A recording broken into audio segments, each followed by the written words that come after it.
I originally was looking at High Point for academics, and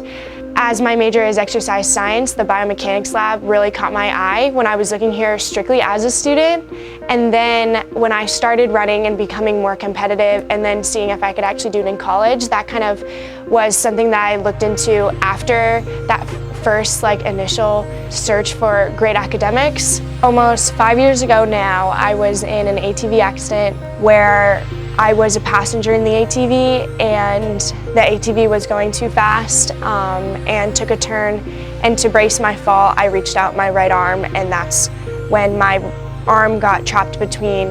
the bar of the front and back seats, and the vehicle flipped onto my right side, and that's when my arm got pinned between the ground and the vehicle. And to save my life that day, the doctors decided to amputate my right arm because of the infection that could potentially arise if they were to suture my arm up. And so almost 5 years ago now, I became an amputee at the age of 14. The biggest motivation for getting back to sports after my accident was always being an athlete my whole life. And so, yes, this accident happened, and yes, I was altered physically very drastically, but I still had this huge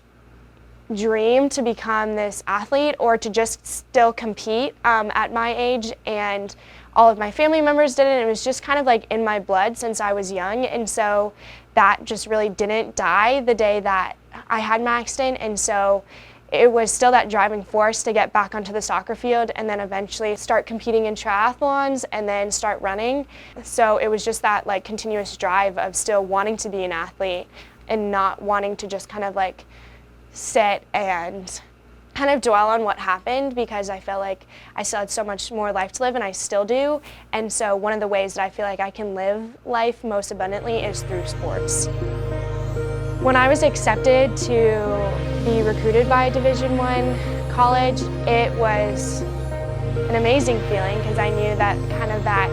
process after my accident and all that hard work of going through rehab and then a lot of PT and a lot of OT and then a lot of training with my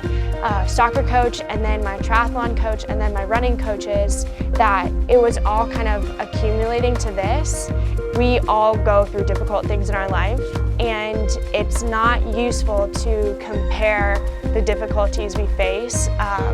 from each other's lives, because we all deal with it differently and we all cope with it differently, but also taking that difficult time or those difficult circumstances and really trying to embrace it, see the good in it, and then try to pick yourself up and just start finding things that you love and finding the joy.